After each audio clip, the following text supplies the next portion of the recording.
सिकंदर की विजय यात्रा चालू थी। वह निकल पड़ा था अपने छोटे से राज्य मैसेडोनिया से पूरी दुनिया जीतने। उसने एथेंस जीत लिया। अभी अभी उसने यूनान को जीता ही था कि किसी ने उसको खबर दी कि यहाँ पास की ही नदी के तट पर डायोजनीज नाम का एक फकीर रहता है। कहते हैं बड़ा गजब का फकीर है, आत्मज्ञान को उपलब्ध हो चुका है।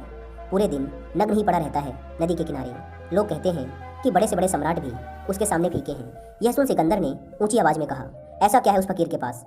लोगों ने कहा, यही तो मजे की बात है कि उसके पास कुछ भी नहीं है। पूरे दिन नग्न पड़ा रहता है नदी के किनारे, फिर भी मस्ती से रहता है, आनंद में रहता है। सिकंदर ने कहा, फिर तो मैं भी उसे देखना चाहूँगा। सुबह सुबह सिकंदर उस नदी के किनारे पहुँच गया। सर्दी के दिन है, सुबह का समय है, चारों तरफ धूप निकली हुई है। नंगा डायोजनीज लेटा है रेत पे, उसकी आंखें बंद हैं, वह अपने ध्यान में मग्न है। सिकंदर जाकर खड़ा हो गया उसके सामने और डायोजनीज की तरफ देखते हुए बोला, तुम्हारे पास तो कुछ भी नहीं है, फिर भी तुम इतने आनंद में कैसे लेटे हुए हो? डायोजनीज ने कहा, तुम्हारे पास तो सब कुछ है, तो क्या तुम आनंद में हो? यह सुन सिकंदर कुछ पलों के लिए संदेह में पड़ गया। वह निःशब्द खड़ा रहा। पहले तो उसने सोचा कि बोल देता हूँ, हाँ बड़े आनंद में हूँ। फिर अनायास ही उसके मुंह से एक फीकी सी मुस्कान निकल पड़ी और उसने हंसते हुए कहा, ठीक कहते हैं आप, सब कुछ तो है लेकिन आनंद नहीं है। तो डायोजनीज ने कहा, फिर सब कुछ होने से आनंद के होने का क्या संबंध है? और अगर सब कुछ होने के बाद भी तुम ये देख पा रहे हो कि तुम्हें आनंद नहीं मिला, तब भी तुम दुनिया के और बड़े साम्राज्यों को जीतने जा रहे हो इस उम्मीद से कि तुम्हें आनंद मिलेगा, फिर तो तुम इस दुनिया के सबसे पागल इंसान हो। बात को टालने के लिए सिकंदर अपने चेहरे पे एक छोटी सी मुस्कान ले आया। डायोजनीज ने कहा, देखता हूँ कई दिनों से सड़क से बड़े बड़े हथियार जा रहे हैं, हजारों सैनिक जा रहे हैं, कहाँ के लिए निकले हो? क्या इरादा है तुम्हारा? सिकंदर ने कहा, पहले मध्य एशिया को जीतूंगा, फिर सोने की चिड़िया कहे जाने वाले हिंदुस्तान को जीतना है, फिर सारी दुनिया जीतकर वापस लौटूंगा। डायोजनीज ने कहा, फिर उसके बाद क्या करोगे? सिकंदर ने कहा, बस आखिर में सब जीतकर आराम करना चाहता हूँ, पूर्ण रूप से आराम करना चाहता हूँ। यह सुन डायोजनीज ने जोर से आवाज़ लगाकर अपने कुत्ते को बुलाया जो उसकी कुटिया के भीतर आराम से लेटा हुआ था। उसने कहा, सुन इधर आ, यह सब देख। सिकंदर तो बहुत हैरान रह गया। डायोजनीज का कुत्ता भागा हुआ आया। डायोजनीज ने अपने कुत्ते से कहा, तूने कभी कोई पागल देखा है? नहीं ना, तो ये देख ले। उसने सिकंदर की तरफ इशारा किया।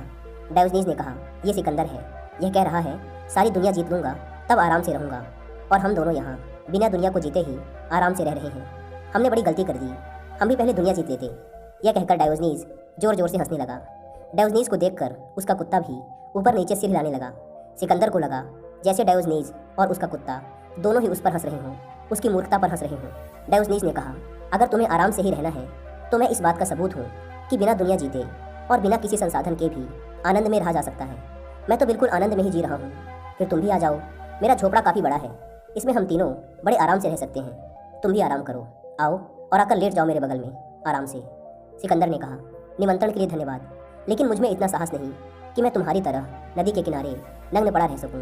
लोग कहते हैं कि सिकंदर दुनिया का सबसे साहसी इंसान है, लेकिन आज मैं कहता हूँ कि डायोजनीज इस दुनिया का सबसे साहसी इंसान है। सिकंदर में इतना साहस नहीं कि वो डायोजनीज बन सके, लेकिन एक बात कहना चाहूँगा कि अगर मुझे अगला जन्म मिला तो मैं सिकंदर नहीं बल्कि डायोजनीज बनना चाहूँगा, ताकि मुझ में भी इतना साहस आ सके कि मैं नग्न अवस्था में किसी नदी के किनारे बिना किसी चिंता के पड़ा रह सकूँ और उस आनंद को भोग सकूँ जिसे अभी तुम भोग रहे हो। डायोजनीज ने कहा, लेकिन ये तुम इसी जन्म में कर सकते हो, अभी कर सकते हो। सिकंदर ने कहा, लेकिन बीच से कैसे लौट सकता हूँ?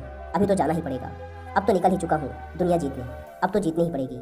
यह सुन डायोजनीज जोर से हंसा और बोला, दुनिया की यात्रा कभी पूरी नहीं होती, और जिसे लौटना हो आधे रास्ते से ही लौटना पड़ता है, क्योंकि जब जिंदगी का सफ़र शुरू होता है तो समझ नहीं होती, और जब सफ़र पूरा हो जाता है तो समय हाथ से निकल चुका होता है।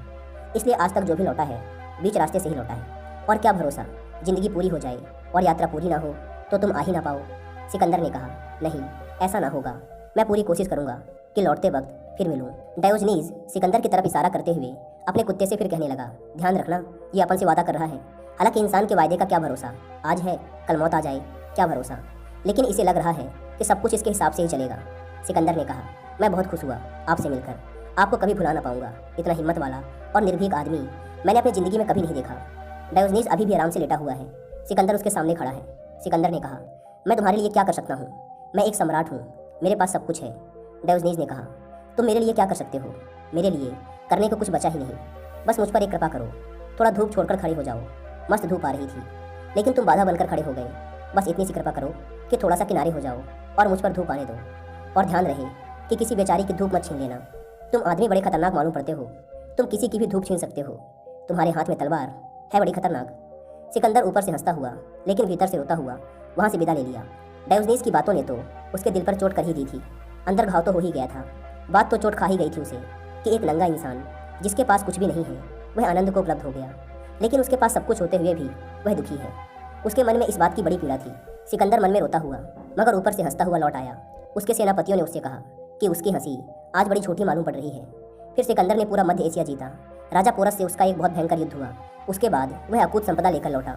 सोचा था लौटते वक्त डायोजनीज से जरूर मिलूंगा, पर ऐसा ना हो सका। लौटते वक्त रास्ते में ही बेबीलोन नाम के शहर में रहस्यमय ढंग से सिकंदर की मौत हो गई। हम में से भी बहुत से लोग बाहर की खोज की यात्रा पर निकलते हैं, पर रास्ते में ही चुक जाते हैं, कभी भीतर तक पहुंच नहीं पाते।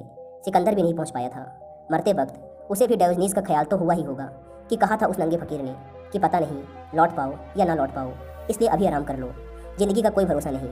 अब उसका कुत्ता और वह दोनों हंस रहे होंगे कि देखो सिकंदर नहीं लौट पाया। बड़े घमंड से कह रहा था कि वचन देता हूँ लौट कर जरूर आऊँगा। लेकिन संयोग की बात थी कि जिस दिन सिकंदर मरा उसी दिन घंटे भर बाद डायोजनीज और उसका कुत्ता भी मर गया। पुरानी यूनानी कहानियों में कहा जाता है कि मरने के बाद उन दोनों का बैतरणी के किनारे स्वर्ग में प्रवेश करते वक्त फिर मिलन हो गया। सिकंदर आगे है क्योंकि वह आधे घंटे पहले मरा है। पीछे डायोजनीज है जो कि घंटे भर बाद मरा है। डायोजनीज नंगा था जब सिकंदर उससे पहली बार मिला था और सिकंदर कीमती वस्त्रों और आभूषणों से ढका हुआ था, लेकिन आज सिकंदर भी नंगा है। डायोजनीज तो पहले से ही नंगा था। सिकंदर ने पीछे से किसी के आने की आवाज़ सुनी। उसने पीछे मुड़कर देखा, यह तो डायोजनीज था। वह डर गया यह सोचकर कि मैं भी नंगा ही खड़ा हूँ, यह आज फिर हंसेगा मुझ पर। उसने तो उसी दिन कहा था यहीं बैठ जाओ, जगह काफ़ी है। आज सिकंदर को देख डायोजनीज फिर जोर से हंसा। अपने डर को छिपाने के लिए सिकंदर भी बनावटी हंसी हंसा।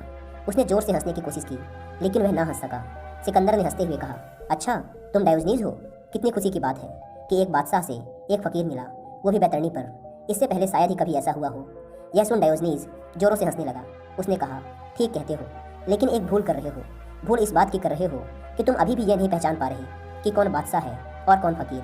बादशाह पीछे है, फकीर आगे है। सिकंदर ने देखा वह आगे था और डायोजनीज उसके पीछे। डायोजनीज ने कहा, कहाँ है तुम्हारा धन? कहाँ है वो वस्त्र जो तुम मेरे पास पहन कर आए थे? तुम लेकर क्या आए हो? सब कुछ तो खोकर ही आए हो। लेकिन मैं कुछ भी खोकर नहीं आया, क्योंकि अंत में जो कुछ भी खोया जा सकता था वो मैंने पहले ही छोड़ दिया था। मेरे पास केवल बचा ही वही था जिसे खोया नहीं जा सकता था। लेकिन तुमने तो अपनी पूरी ज़िंदगी इकट्ठा ही वही किया है जो खोने के लिए बना है। कहाँ है तुम्हारे महल? कहाँ है तुम्हारे सैनिक? कहाँ है तुम्हारा जीता हुआ भूभाग? तुम भी नग्न ही खड़े हो। यही सोचकर हमने वो सब पहले ही छोड़ दिया था जो छूट सकता था। उस दिन तुमने सोचा होगा कि इस भिखारी के पास कुछ भी नहीं है, लेकिन हमने तो बचाया ही वही था जो अंत तक हमारे साथ रहे। याद रहे, जो चीज़ छूटने के लिए बनी है जब वह अपने समय पर छूटती है तो बहुत दुख देती है, लेकिन यदि उसे समय से पहले ही छोड़ दिया जाए तो सुख देकर जाती है। सिकंदर चुपचाप डायोजनीज की बातें सुन रहा था। अंत में उसने कहा, जैसे कि मैंने अपनी पहली मुलाकात में कहा था कि अगले जन्म मैं डायोजनीज बनना चाहूँगा, सिकंदर नहीं। इसके बाद सिकंदर पीछे मुड़ जाता है और अपने रास्ते पर आगे बढ़ने लगता है और डायोजनीज वहीं खड़ा खड़ा सिकंदर को जाते हुए देखता रहता है।